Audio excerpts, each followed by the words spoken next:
Hello and welcome to the Ingles table. My name is Susan Murray and I'm delighted that you're here. Today we're going to make some delicious dishes together. Here at the Carolina Bed and Breakfast, our philosophy is simple. Food should be fresh, flavorful, innovative, attractive, and made with love, which is why we've partnered with Ingles to bring you these recipes. In my cookbooks, I've shared some of my favorites from a life lived abroad. And today we're looking at recipes that our guests here at the B&B absolutely love. I think you will too. Now, let's get cooking. I just got back from Ingles and today I'm going to show you how to make mango bread pudding. Now it's not really a bread pudding, but it is full of mangoes, and the idea originated with bread pudding, so that's why I'm calling it mango bread pudding. And we're going to start with the syrup that goes on the bottom. It takes a half a cup of brown sugar. That's hard brown sugar. And then we're going to put in a quarter cup of butter. And then I need some corn syrup. So here's a little trick about measuring corn syrup. This is one of my favorite things to use in the kitchen. It's just that kitchen spray. And if you take it, and I'm going to put it right over this container because I'm going to spray in there anyway, but I'm going to spray this spoon, the measuring spoon, and that will make it so that when I pour the corn syrup in, the corn syrup will come very cleanly right out. You see? There's no corn syrup left in there. Makes it easy to measure. So we're going to let that just get hot here. The butter will melt and the sugar will melt, and give it a stir. And while that's going on, we're going to start working on our mangoes. Now mangoes grow all over the world. There are mangoes from the Philippines, there are mangoes from India, there are mangoes from Thailand, pretty much everywhere. And you can use any kind of mango for this recipe. It's just going to change the way and the amount of mango you use. So for example, this is called a champagne mango, and that's from the Philippines. And this mango is a mango from India. This one's still hard and not ripe, so I'm not actually going to show you how to use that one. I'm going to do a little demonstration with this champagne mango. But the first thing I'm going to do, because I'll forget if I don't, is to spray each one of these ramekins. That's going to make it easier because the other thing about this recipe is that it's actually an upside down mango bread pudding. So at the end of it, we're going to flip it out so that the mangoes come up on top. Keep that going. You'll see it starting to boil and starting to melt down there. And we take the mango. The seed in the mango is long and narrow. And it's not possible. It sticks very hard to the flesh, so you really don't worry too much about the seed. You want to cut right down the side like that. There's your seed there. And then do the same thing on the other side. And cut straight down. And there is meat along here and along there, and that's great to save if you want to save that and use it in a fruit salad or something, but it's not anything I'm going to use right now. Now the easiest way to get the flesh out of a mango is with a spoon. Take your spoon and just scoop straight down here, right down like that, and you'll get a nice scoop of mango coming out just like that. See? And then we'll do the other one, on the other side, and give that a good scoop out like that. Let's see how we're doing here. As you can see, this is starting to come together. As it gets hotter, the butter and the brown sugar will start to melt together. You give it a good stir until it gets kind of caramelly like that. Okay, we're going to keep going there just a little bit longer until that's hot enough again. Now I'm going to slice these mangoes because I'm going to put them in here. I want them to spread out a little bit and look really pretty. So we're just going to slice them right like this. And you can make big slices or little slices. I have done this with whole pieces of mango, not bothered to slice it. It's entirely up to you how you'd like it to look. But I think it looks pretty when it's sliced a bit. So we're just going to do that right there along that side like that. And go down here. Now, how's that doing there? Now that, you can see how the butter has mostly incorporated with the brown sugar. So we're going to turn that off. Oh, sorry about that. And just pour, maybe a tablespoon or two in the bottom of each ramekin. Just like that. And that's going to form a syrup that's going to come out on the top when you flip your ramekin, your bread pudding over. So then this is where I look and say, oh yeah, I missed some here, and that one looks like that. Needs a little bit more there, and there you go. Okay, so now it's ready to put the mangoes in. We're going to put one half mango in each ramekin, and it's going to go upside down. So you use your knife very carefully, pick it up like that. She says as she messes it up.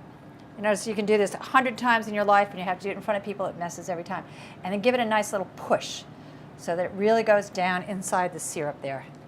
And again, just like that.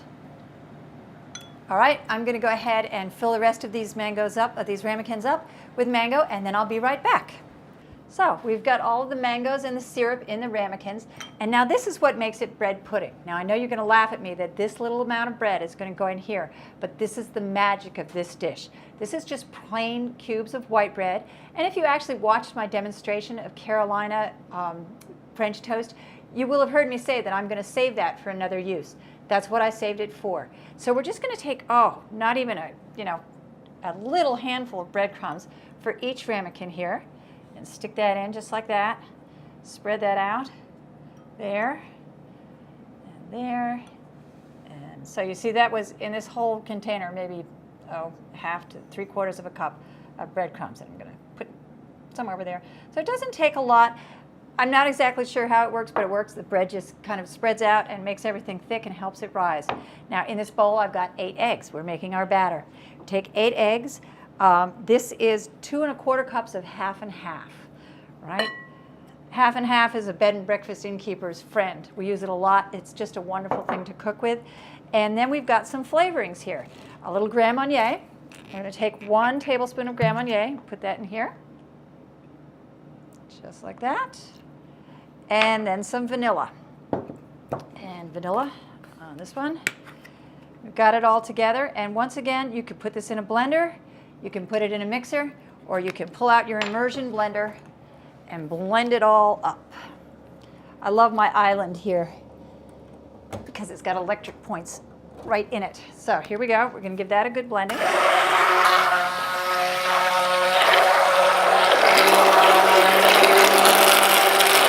And I should have mentioned this before, but of course you were preheating your oven, right, to 375 degrees, so that when this is ready to go into the oven, it's done. But actually the thing about this dish is that it does need to sit for a little while. I make it the night before, which is one of the reasons why it's a favorite here, and especially a favorite with my family. We serve it Christmas morning. You don't have any work to do. It's all done. Take it out, put it in the oven, pull it out, and serve it up in between presents and yelling kids. So we're going to put that down here. And we're going to pick up I'd get it right up to the edge of the ramekin, the first edge there when I go through. And see, again, I know you can measure it out, but we all know you're going to eyeball it. Fill it up like that. 375 degree oven. Put them in the oven, shut the door, and immediately turn it down to 350 degrees. Let it cook for 35 minutes. Now when you look at it, this should have risen up high and it's going to be brown around the edges and bubbling. If it's not doing that, just shut the door and let it cook for another 5 minutes. When you take it out of the oven, it's going to be very high like that. It's going to be really hot as well, and it's probably not a good idea to turn it out right away. So you're going to let it just sit for 5 minutes and it will drop down. Now we're going to put these in the oven and then we'll be right back in 35 minutes. Welcome back. It's been 35 minutes and these are ready to come out of the oven and they're hot. So we've let them sit for a minute and they've dropped down. And I'm going to use a mitt to take it over here and put it on that one. Now I like to take a knife just to run around the edge to make sure it'll come out when I do it. It should be pretty loose in there. You can see this is why we spray the ramekins. Take your plate, put the plate on top. There's another oven mitt on the bottom, right? And just flip it like that and pull your mango out. Now sometimes this happens. Nothing ever runs perfectly. You see, you're not actually seeing the mango there. You can just cut that top right off there so that that mango shows up and becomes a beautiful little dessert for you here. Now, I like to garnish that with a little bacon. You see the syrup around the edges. Bacon and mango and sweet and salty all together is just delicious. Let's try one more just to see if we can make this one work out just right. Let's try it again. So, being very careful because it's hot. You see how it's loose in the dish. Put your plate on top and give it a flip. Right, there we go. Just no luck today. I could flip them out. Sometimes those things will show up right on the top and other times they won't. But there's always a way to make it look better. There you go. Mango bread pudding upside down. Enjoy. We're out of time today, but I want to thank you for joining us here at the Ingles table. Remember, you can find the full recipe ingredients right underneath the video player. Until next time, I'll see you online.